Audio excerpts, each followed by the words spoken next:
Magandang hapon po, Ma'am Sonia. Magandang hapon po, ma'am, attorney. Yes, ma'am. Ma'am, pasensya na po. Hapon po ba dyan or umaga? Umaga po dito sa Greece po, ma'am. Sige po, magandang umaga po sa inyo. 9:20 a.m. po, ma'am. Yes, ma'am. Isang magandang umaga, Ma'am Sonia. No? Salamat At po, ma'am.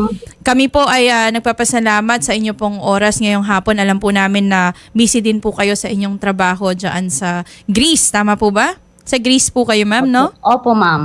Ano po ang trabaho natin, ma'am, sa Greece? Yes po, ma'am. Attorney. Household lang po, ma'am. Okay, attorney. so sa house helper po kayo. Yes po. So nabanggit po ninyo at napakita naman sa video kanina na itong inyong mister, kasal po kayo, no? Tama? Opo mo, Opo. attorney. Si Sir Roan ay meron na pong bagong girlfriend dito sa Pilipinas. So, kailan pa siya umuwi sa Pilipinas, ma'am? Uwi po sa ngayong October 26, 2023 po. October Para makasama po niya yung 20, ibang 22. babae niya. Okay. Kailan pa po kayo kasal ni Sir Roan? Kinasal po kami sa Pilipinas po noong year April 25, 2005 po, attorney. 2010? April 25. 2005 po sa Pilipinas po, attorney. Okay, so more or less nasa ilang taon na kayo nagsasama, ma'am? Ano, more than 10 years na din? Mga 18 years. Oh, 18 years po yan. na kaming kasal. 18 years kayong kasal. Ilan po ang inyong anak, ma'am? Opo. 2, attorney. Ilan taon na po yung mga bata? 13 years ngayong September at 11 years old yung babae po, attorney. Okay. Yung mga anak niyo po ba, ma'am, ay kasama niyo po dyan sa Greece or sila po ay nasa Pilipinas kasama ng inyong mister? Kasama po namin dito, 4 po kami dati, mga attorney. Pero ngayon, ako na lang po ang kasama nila ngayon. 3 po kami dito magkakasamang mga anak ko. Okay. Buti at kasama niyo naman po yung mga anak niyo dyan, lalong-lalo na't menor de edad po sila. So, ito pong si Sir Roan, ma'am, kailan niyo po napansin or nalaman na meron na po siyang ibang pinopormahan o ibang girlfriend? Nalaman ko po yan noong March 11, 2022 po. Mm-hmm. Pero so last ang year sinabi pa. ko po noon, nakita ko po sa cellphone niya po. Mm-hmm. Tapos po, nung nakita ko po, sinabi ko sa kanya na sabi niya, wala lang yan. Sabi niya, pagkakakitaan lang ng pera yan sa Star Maker, sabi niya po. Parang wala lang yan, parang pling-pling lang yan, sabi niya sa akin. Pero nakikita ko po palagi na, na naglalagay po sila sa public palagi ng I love you so much. Nagwawala din po ako. Dahil sana daw all may I love you daw po, may I love you so much, ano? So Ma'am Sonia, simula po last year, napansin niyo na meron po siyang kausap sa kanyang chat, pero i-deny lang niya 'yon, sinabi lang niya na pagkakakitaan, fling-fling lang, tama? Opo, yan okay. Po. Yan po. Dahil nga kumikita daw po sila sa Star Maker, kaya yun lang ang sinabi niya sa akin. Ano yung Star Maker? Pero ang sabi ko naman po noon... Ma'am Sonia, sorry, ano po yung Star Maker? App ba yun? Application po yun, ma'am, no? Parang puro videos, tama po? Ma'am. Parang kantahan lang po. Kantahan, tapos kumikita daw po sila doon na 2. So I guess yung parang baka kakanta sila in duet, tapos bakit ka natatawa, Sherry? Gusto mo ba nun? Parang kakanta sila in duet, ma'am, tapos may yung views meron ding mamamonetize ba? Tama ba? Ganun ba yun? Opo. Kung ilan ang views, tapos ilan ang magbibigay ng mga gifts, yun po. Kaya magkakapera daw silang 2. Yun ang sinabi niya sa akin noon. Okay. Una. Ito pong si babae, nandyan po ba siya sa Greece, ma'am, noong mga panahon na yon, or nandito na po siya sa Pilipinas? Hindi ko po alam kasi ang sabi niya sa akin noon, parang nasa UAE po yung babae. Tapos umuwi na yata yung babae, nag-for good na ata sa Pilipinas. So OFW din? OFW din po siya dati. Okay. At makaraan, medyo matagal March 2022. So nakalipas ang ilang buwan, ilang taon, ma'am. Kailan mo ulit nalaman na kailan mo na-confirm na meron talagang nangyayaring kakaiba at meron talaga silang relasyon? Ngayong September lang po. Ngayong September, Ngayong September 2023 lang po, nakita ko po ang lahat yan na video. Kasi ang sabi niya po sa akin noon, pumunta ka sa bagong bahay po namin dito, ang sabi niya wala na po sila, matagal na silang wala. Kaya ako naman po, nagkampante at nagpaniwala dahil sa sinabi niyang wala na sila. So kumbaga ikaw naman nagpatawad ka? Opo, kasi syempre may anak po kami, pamilya kami. Syempre kung parang sinabi niya naman natin na pling-pling, tapos wala lang yun, pagkaperahan lang, dahil lang sa pera na sinasabi niya. Ang sabi naman po noon, kung dahil lang sa pera, maraming paraan na pwede nating pagkakitaan ng pera na maayos na paraan at mabuti. Huwag yung ikakasira ng pamilya ng dahil lang sa pera na pagkakakitaan nyo dyan. Ang sabi ko po, yun po ang sabi ko sa kanya. Tama po. Pero hindi pa rin siya naging, parang gusto pa rin talaga yung pera na makikita nila doon. So dumating yung panahon, ma'am, na talagang umuwi na sa Pilipinas si Sir Roan. Ano po ang nangyari? Kasi po, noong September po, napanood ko po lahat yung video na yan dito sa laptop niya. Dito mismo sa laptop ng bahay namin, magkasama po kami. Tapos naka-open lang yung laptop niya, nakita ko ang lahat-lahat ng mga video nila. Tapos nakita ko din po ang mga pinaggagawa ng mga magulang niya na happy birthday mama, happy birthday papa, from Roan and Jocelyn. Ang sinabi ng papa niya, iwan mo na lang yung asawa mo, sabi niya po sa kanya. So ito po, yung mismong mother-in-law nyo or kung sino man po yung nagsabi na parent-in-law ninyo, ang nagsabi na iwan na lang kayo. Opo, na iiwan mo na lang yung asawa mo. Yun po ang sabi niya. Kita ko po ang lahat yan. Kaya po, gusto ko pong insan yung laptop na, pero nag-calm down po ako. Ang sabi ko, hindi ko pwedeng sirain kasi mas lalong maging miserable ang gagawin niya sa akin. Kaya ang ginawa ko lang po, tumayo po ako tumayo po ako, tapos may hawak po akong tubig. Tapos parang ginanon ko lang po yung tubig. Magandang hapon po, Sir Roan. Hello po, ma'am. Yes. Ang sabi po niyo, umuwi kayo sa Pilipinas para makasama na itong si Ma'am Jocelyn. Ako po, hindi po ganyan kasi yung, wala pong ganyan. Pinalayas po niya ako sa Greece. Ginawan po niya ako ng mga pulis-pulis na yan. Gusto niya akong i-provoke para manakit. Ngayon, nagkaroon po kami ng September 3 police report. So, sa police report po namin doon sa Greece, sa may Ambilocopi Station, kusa naman ako sumama doon sa mga pulis, although hindi naman yun obligado. Para lang matapos na. So, nagkaroon po kami ng linaw doon na ako na lang yung aalis ng Greece, sinabi ko doon, para wala ng gulo. Kasi ang gagawin po kasi niyan, kukunin po niya yung mga bata doon sa bahay namin, kung saan po ako nakatira, dadalhin po niya doon sa may sister-in-law ko, sa kapatid niya. So, ilalayo niya rin sa akin yung bata doon, mawawalan ng tirahan yung mga anak ko.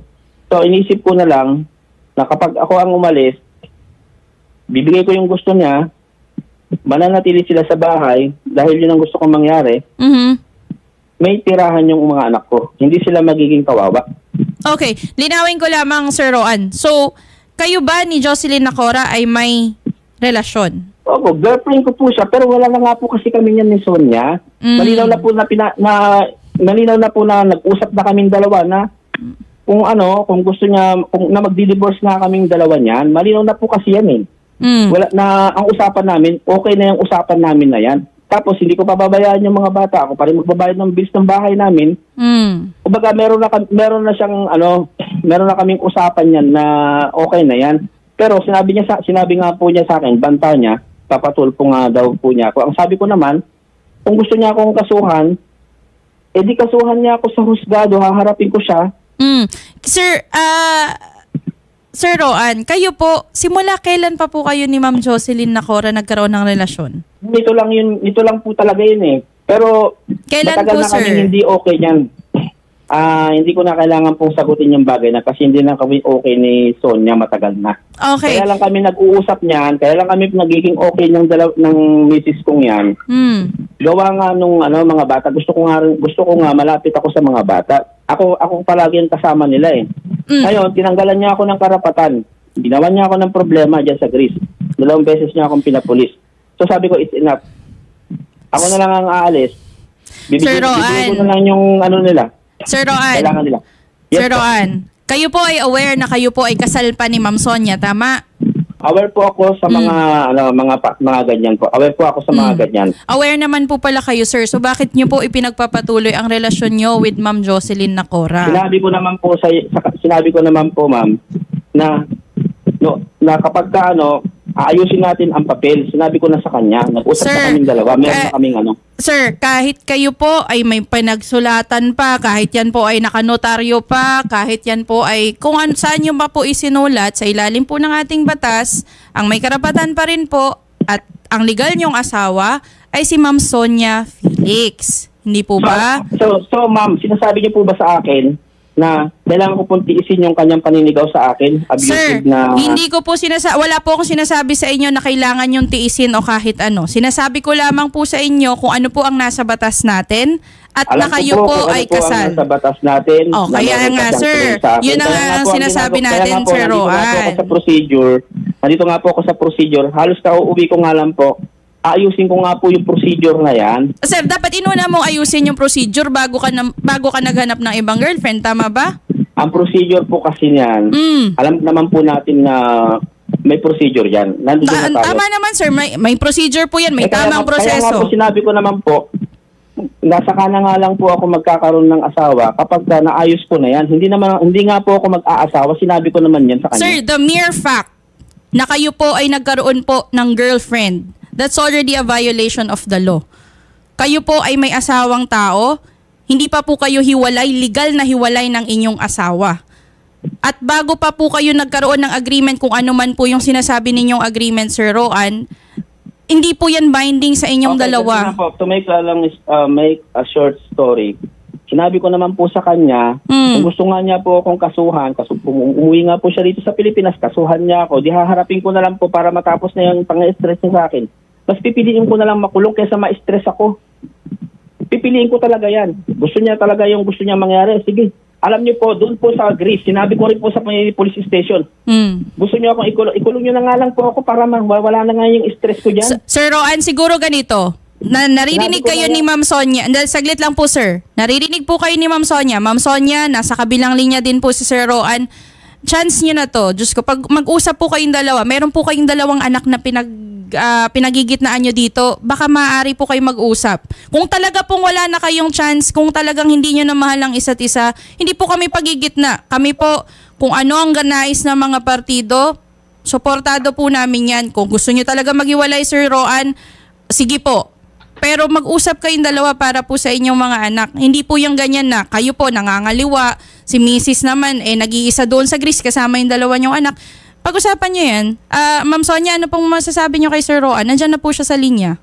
Roan, ang masasabi ko lang sa iyo naman, kung tumigil sana noon na tumigil ka sa babae mo, sana naging maayos ang lahat. Pero hindi mo na kaya tumigil. Ilang beses na kitang pinag-resign dyan sa trabaho mo. Resign. Yan ang palagi kong sinasabi sa iyo. Sinabi ko din naman sa iyo, darating din naman yung panahon na magre-resign ako sa trabaho, na mag-i-stop din sa trabaho, pero hindi pa panahon ngayon. Maghintay ka lang ng 1 taon, 2 taon. Dahil hindi pa nga sapat yung mga negosyo na pinapatayo natin. Ganito na lang gawin mo. Huwag mo na akong tawagan dito, doon na lang tayo sa mag-file ka na lang ng kaso. Sige na po, bye-bye po. Talagang binitawan po ni Sir Roan at mukhang ayaw na din niya. Talagang pinaninindigan niya yung ginawa niya with Ma'am Jocelyn. Mukhang talagang pinaninindigan niya. Ganito na lang, ma'am. Maaari po kayo magkaso. Kagaya ng sinabi naman niya, magkaso ka na lang. O di sige, yan po tutulungan na lang natin. Yes, ma'am. Tulungan na lang po namin kayo maghain po ng reklamo. Maaari po kayo maghain ng...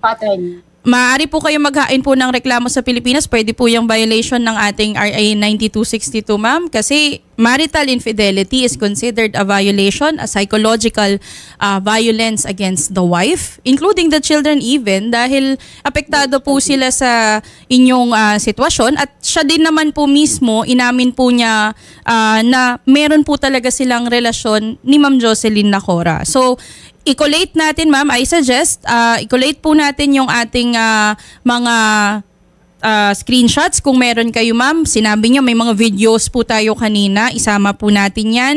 Pati na rin po yung mga huling mensahe ninyo siguro. pagsamasamahin natin ma'am yung mga dokumento para mas malinaw po yung ating maihain po na reklamo. At kung talaga pong desidido siyang maghain ng annulment or gusto po niya ipanullify ang inyong kasal dito sa Pilipinas, he's welcome to do so. Pwede naman po siya maghain sa ating mga proper courts in the Philippines. So, si sir na po siguro ang bahala doon. But on your end, Ma'am Sonia, of course, proteksyonan natin yung inyong mga karapatan, lalo na po sa inyong mga ari-arian, pati na po sa inyong mga anak. Let's make sure na kung ano po yung nararapat sa inyo bilang kayo po ang legal na asawa, ay maihain po natin kung ano po yung dapat na mga karapatan ninyo or malaman po natin kung ano yung mga ari-arian na meron po kayong share. Whether dyan po sa Greece or dito po sa Pilipinas. Okay? Opo, attorney. Kailan kayo uuwi kaya dito, ma'am? Pwede po bang pwede po ba na kuha lang po, attorney, na yung representative po na lang po sana? Kasi yan dito po yung dalawang anak ko. Paano po kasi yun, attorney? Ang pagkaso kasi ma'am ng for example kung concubinage po ang ating ikakaso, kailangan po niyan ay yung offended spouse po, which is kayo po ang pupunta mismo sa ating piskalya. Kayo po ay magsiswear in kasi may oath po yan sa harap po ng ating piskalya para po makapag-execute kayo ng affidavit ninyo. So, siguro alamin natin kung kailan po kayo pinaka-available, ma'am, siguro sa schedule ninyo kung paano po natin naayusin yan. But in the meantime na wala pa po kayong planong umuwi sa Pilipinas, ayusin po natin yung mga dokumento ninyo. Yung pagdating naman po sa vowsy, ma'am, kung meron po kayong kaanak dito sa Pilipinas, yon maaari nating mag-execute po tayo, magpapa-apostil tayo ng mga dokumento like SPA po dyan sa Greece para po meron po kayong representative dito sa Pilipinas na makapaghain ng reklamo. Pero pagdating dun sa annulment, ma'am, sa concubinage, yan po mga yan, personal pong inahahain yan dito sa Pilipinas, ma'am. So kailangan po talagang mag-allot po tayo ng time para po makasuhan na kung sino man po yung dapat nating makasuhan. O sige po, attorney. Okay. Salamat po, attorney. Opo. Ma'am, ganito na lang, Ma'am Sonia, ha. Huwag niyo pong ibaba yung telepono para po ma-coordinate po ng isa sa aming mga staff kung ano-ano po yung mga kakailanganin yung dokumento. Kagaya po nang nabanggit ko kanina. Mga anak niyo po, kamusta naman po sila? Yung bata pong maliit po ang naapektuhan po, attorney. Pinasa-psychiatrist ko po siya. Ayun nga. Kasi minsan umiiyak po. Yan ang sinasabi ko siya rin na Opo. pag ganyan ng mga nag-aaway na magulang, kung kaya nilang pag-ayusin, hindi ko naman sinasabi po in general, hindi ko po sinasabi na kung magsama kayo kahit na nagkakasakitan na, of course not. Kung kayo po talaga ay hindi na po okay, na sa inyo po yan, desisyon nyo yan. But ang lagi pong biktima at the end of the day ay yung mga bata, yung mga anak po. Kung sino po yung mga wala pong kamuwang-muwang, walang choice eh. Siyempre, magulang nila yun tapos nakikita nila yung nangyayari sa inyong dalawa. Yun yung pinaka malungkot na part po siguro. Yes. Yun po kasing batang maliit po, attorney. Yun po ang nakakakita mismo na nakikipag-chat tapos nakikita niyang sinasaktan ako ng asawa ko. Kaya na-trauma siya. Kaya tinanong ko noon kung ano ang problema niya. Ang sinabi niya, I don't know what is my problem. Tapos ang sabi niya noong, sabihin mo kay mama kung ano ang problema mo, sabi ko sa kanya. Tapos ang sabi niya po, bakit daw yung mga magulang kailangang mag-split? Parang hindi niya maintindihan. Ang sabi ko naman sa kanya, mas maganda na yung mag-split kami ng mama at papa mo kaysa naman yung nakikita mo kaming nagsasakitan na sinasaktan ako ng papa nyo na palaging sampal doon, tadyak, hampas, ganun. Tapos lahat na po, nakikita po kasi ng dalawang bata. Kaya sabi ko sa kanila, mas nakakabuti na yung ganun na mawala na lang, malayo na yung ama nila sa amin. Ayun nga. Ayun po ang masama. May physical pa pala na pang-aabuso na nagaganap. In the meantime, Ma'am Sonia, habang kayo po ay nandyan pa po sa Greece, in addition do sa sinabi ko kanina, maaari na po kayong gumawa ng affidavit, ma'am, in chronological order, ma'am. Isalaysay nyo po kung ano po yung mga nangyari, ano po yung nature ng ating inirereklamo, para po pag maghahain na kayo ng complaint, ma'am, papakita din po natin yan sa korte. Maaari nyo rin po yung ipa-apostil dyan sa ating embassy sa Greece, ma'am. Attorney, meron din po siyang death threat sa akin kasi ang sabi niya po sa akin, pag ikakaso ko siya, ipapapatay daw niya ako. Meron din po akong record ng mga ganon na death threat niya sa akin. Naku, bakit naman, grabe naman si sir. Kung totoo man yan, Ma'am Sonia, napakalala naman po marami yan. po akong record po na sinabi niyang papatayin niya ako, papahitman niya ako. Kahit nakakulong na daw siya, kaya pa rin daw niya akong ipahitman po. Kung ganyan, ma'am, meron naman pong separate po yan na kaso. Maaari po yung maging grave threats in relation to our cybercrime law. Kasi kung ginagawa po niya yan through, ano nga ito? Messenger or kung ano man pong application, kung ginawa po niya yon, post sa Facebook. So kung sa inyo po talaga directed. Voice message po. Voice message. Salita po. Pero recorded niyo, ma'am, sa Messenger ba yun? Lahat. Oo. So kung ganun man, ma'am, maaari po yan maging basihan, ma'am, ng threats po sa inyo at meron din po yung kaukulang kaso dito sa Pilipinas. Kasi pag cybercrime naman siya rin dahil yan ay nangyayari online. Hindi na yan porket nasa Greece or nasa Pilipinas yung tao, dito na lang limited. Kahit na pinadala pa niya yan sa Greece dahil ginawa niya yung pagte-text dito sa Pilipinas or pag-voice message, maaari pa rin makasuhan yung tao dito sa Pilipinas. So, ganun na lang po, Ma'am Sonia. Ang dami niyang mga detalye no? Tutulungan namin kayo, ma'am, na maihain po yung reklamo. Siguro sa inyong parte, ma'am, bukod po dun sa pagsasalaysay, alamin natin kung kailan po kayo pinakalibre para po makauwi sa Pilipinas at ano pong schedule natin, ma'am, para maayos po natin yung paghahain ng kaso. Sige po, ma'am. Attorney. Ilan taon na kayo dyan sa Greece, ma'am? 2006 po ako nandito po. Ang tagal na. After marriage po namin. So 17 years. Tama ba? Opo. Napakatagal niyo na dyan, ma'am. So yung mga anak niyo po ay dyan na po, citizen na po ba sila dyan or talagang residente na sila dyan? Hindi pa po sila citizen, attorney.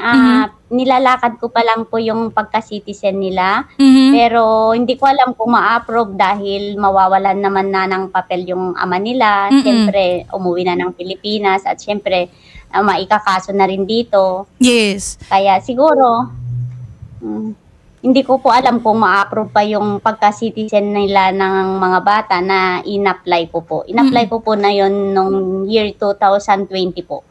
Kung maaari, ma'am, kung meron po kayong kilalang abogado din dyan sa Greece, kung meron po talagang physical na pang-abuso din na nangyari dyan sa inyo, nabanggit naman po kanina ni Sir Roan din, kung posible po dyan sa jurisdiction po ng Greece, maaari din po kayo magkaso doon. Pero of course, separate pa rin po yung paghahain nyo rin ng reklamo dito sa Pilipinas. Isa pa po palang katanungan, no, Ma'am Sonia. Kanina kasi nabanggit, nais kayong parang pag-resignin sa trabaho, tama ba? Opo, sinabi niya po sa akin, mag-resign na lang daw po ako sa trabaho. Ang sabi ko naman sa kanya, na sa akin po ang papel namin, na sa akin po ang ugat, parang ugat, yung nasa akin po yung residence permit namin. Ako po ang nag-carried sa kanilang tatlo. Kaya kung mag-stop na po ako agad ng trabaho, paano na po yung permit namin dito na mag-stay po dito? Tama. Yan din po ang pinaliwanag po sa kanya na maghintay ka lang muna. Kung talagang maayos na yung negosyo na pinapatayo mo, doon na lang tayo. Doon na talaga ako mag-stop na magtrabaho. Sino ba naman ang gusto na magtrabaho lang Tama sa po. amo? Mas gusto talaga po doon na nandito po ako sa bahay. Pero syempre po, iniisip ko din po, mas importante din po yung papel namin na permit namin dito sa Greece para makapag-stay po kami dito. Hindi ko naman po gusto na mahahayaan na masira po ang mga permit po namin dito. Tama po. Kawawa din naman po kami maging apat. Tama po, ma'am. Pero bakit niya kayo nais na pag-resignin, Ma'am Sonia? Matanong ko lang. Kasi po, siguro yung sinasabi niya na ego niya po dahil ako mas palaging yung sahod ko mas mataas sa kanya noon kasi 600 lang ang sahod niya noon. Mali naman yun. Kung ganun ang dahilan lang niya. So dahil lang ang ego niya bilang lalaki, ma'am. Ego niya siguro.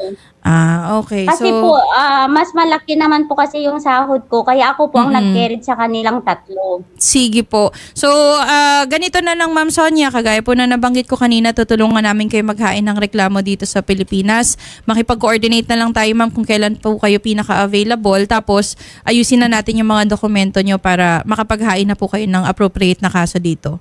Gano'n na lang, ma'am. Kakausapin ko po sana yung amo ko, ma'am. Sige po. Pwede pong Maraming salamat po, ma'am. Sige po.